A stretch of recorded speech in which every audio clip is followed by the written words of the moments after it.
Good morning बच्चों। बच्चों, exam आपके सबके अच्छे गए होंगे और अभी मैं आप लोगों को आगे बढ़ा रही हूँ अपनी इस बसंत में। और आज मैं आप लोगों को लेसन 16 भोर और बरखा समझाने जा रही हूँ। बच्चों, ये जो भोर और बरखा लेसन है ये मीराबाई के द्वारा रचित है। मीराबाई को आप बहुत अच्छे से जानते हैं। मीराबाई जो थी वो एक बहुत अच्छी कवियत्री थी, लेखिका थी, है ना। और सबसे मेन चीज ये कि वह कृष्ण की अनन्य भक्त थी, है ना। वो कृष्ण से अतः प्रेम करती थी, अनन्य भक्त थी, उनकी भक्ति करती थी हमेशा। और इसी उसमें उन्होंने अपना जो जीवन था वो जो जीवन के सुख शांति सुख था वो सब त्याग कर और वह एक सन्यासी के रूप में जीवन बिताने व्यतीत करने लगी, क्योंकि उन्होंने बचपन से ही जब उनके उनसे जुड़ी हुई की एक लोक कथा है कि वो जो बचपन में वह जब कृष्ण की पूजा करती थी तो बातों ही बातों में उनकी माँ ने कह दिया कि बेटे यही तुम्हारे सब कुछ है, तुम इन्हीं की भक्ति किया करो। तो वो उनको कृष्ण को ही अपना सब कुछ मानने लगी थी, सब कुछ समझने लगी थी। तो इवन जब उनका विवाह हुआ, शादी हुई, तो वह अपने पति को, जब उनके पति को पता चला कि यह कृष्ण को ही अपना सब कुछ मानती है, तो वो धीरे धीरे करके उनकी बहुत परीक्षाएं भी ली, उन्हें बहुत त्रास भी दिए गए। लेकिन बाद में वो कृष्ण की भक्ति करने के कारण इन सब चीजों से बचते हुए और उन्होंने एक समय के बाद अपना सब जीवन पूरा जो था वो सुख संपत्ति जो थी या सुख शांति जो थी वो त्याग दी और सन्यासी का जीवन व्यतीत करते हुए कृष्ण की भक्ति करती रही। और इसी उसमें उन्होंने कृष्ण से संबंधित, कृष्ण की भक्ति से, उनकी बाल लीलाओं से, उनकी बड़े होने के बाद उनकी क्रियाओं, उनकी जो जो क्रियाकलाप थे, उनके जो उनकी कथाएं थी, उनके सब के लिए उन्होंने बहुत अच्छे अच्छे पद, बहुत अच्छी अच्छी काव्य रचनाएं की थी। तो उसी में से एक काव्य रचना है उनकी भोर और बरखा, जिसे मैं आप लोग को समझाने जा रही हूँ। और जिसमें पहला पद जो है वो है आपका, जागो बंसी वारे ललना, जागो मोरे प्यारे, रजनी बीती भोर भयो है, घर घर खुले किवारे। जागो बंसी वाले ललना, बंसी वाले ललना का मतलब जागना, यानी जाग जाओ। बंसी वाले मतलब बंसी बजाने वाले, ललना मतलब पुत्र, है ना। जागो मोरे प्यारे, ये इस पद के अंतर्गत मीराबाई बता रही हैं कि किस प्रकार कृष्ण को जगाया जाता था, उनकी माँ यशोदा किस प्रकार कृष्ण को जगा रही थी वो उनके बारे में बता रही हैं। तो जो माता यशोदा है वो कृष्ण से क्या कहती हैं कि मेरे बंसी वाले ललना, यानी मेरे बंसी बजाने वाले पुत्र, जागो, सुबह हो गई, रजनी बीती, रजनी मतलब होता है रात, तो रात बीत गई है। भोर भयो है, भोर मतलब सुबह, भयो मतलब हो गया, सुबह हो गई है। घर घर खुले किवारे, और सारे घर के किवारे मतलब किवाड़ यानी दरवाजे खुल गए हैं। गोपी दही मथत सुनियत है कंगना के झनकारे, गोपियां, गोपियां मतलब कौन, ग्वालों की पत्नियां, वो दही मथ रही हैं, दही मतलब मक्खन जिससे निकालते हैं, वो दही मथ रही है। और उसके बाद सुनियत है, क्या तुम्हें उनके सुनना, यानी क्या तुम्हें सुनाई नहीं देती क्या, कंगना के झनकार, यानी झनकार की आवाज, जब वो दही मथती है तो उनके कंगन से आवाज आती है, तो क्या वह तुम्हें सुनाई नहीं दे रही है।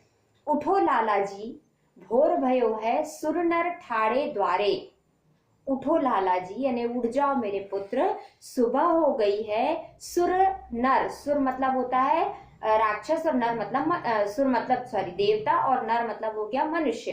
तो देवता और मनुष्य तुम्हारे दरवाजे पर खड़े हैं, मतलब जब भगवान सुबह उठते थे तो उनको दर्शन के लिए इस प्रकार लोग एकत्रित होते थे। ग्वाल बाल सब करत कुलाहल, ग्वाल बाल मतलब ग्वाल बाल जो गाय चराते हैं, और सब मतलब सभी, करत यानी करते हैं, कुलाहल मतलब जय जयकार, कुलाहल मतलब बहुत तेज शोर करते हैं, जय जयकार नहीं, बहुत तेज शोर करते हैं। तो ग्वाल बाल सब करत कुलाहल यानी ग्वाल बाल सब शोर मचा रहे हैं, जय जयकार सबद उचारे, जय जयकार के शब्द मुंह से हम निकाल रहे हैं या उपजा रहे हैं या पुकार रहे हैं, जय जयकार के शब्द पुकार रहे हैं, है ना। माखन रोटी हाथ में लीनी, माखन और रोटी उनके हाथ में ली है या माखन रोटी उनके हाथ में है। गौवन के रखवाले ने, गायों को चराने वालों के हाथों में माखन और रोटी, क्योंकि वो क्या सुबह सुबह गायों को चराने और अपने हाथ में अपनी माँ के द्वारा बनाए हुए माखन और रोटी लेकर चलते थे, जिसे वो रास्ते में फिर गाय को चराने के बाद चराते थे और उनके साथ बैठ के खा लेते थे, सब एक साथ बैठ के खा लेते थे, गाय अपनी घास चरती रहती थी। माखन रोटी हाथ में लीनी गौवन के रखवाले, यानी गायों के रखवाले हाथ में माखन रोटी लेकर वो चले गए हैं।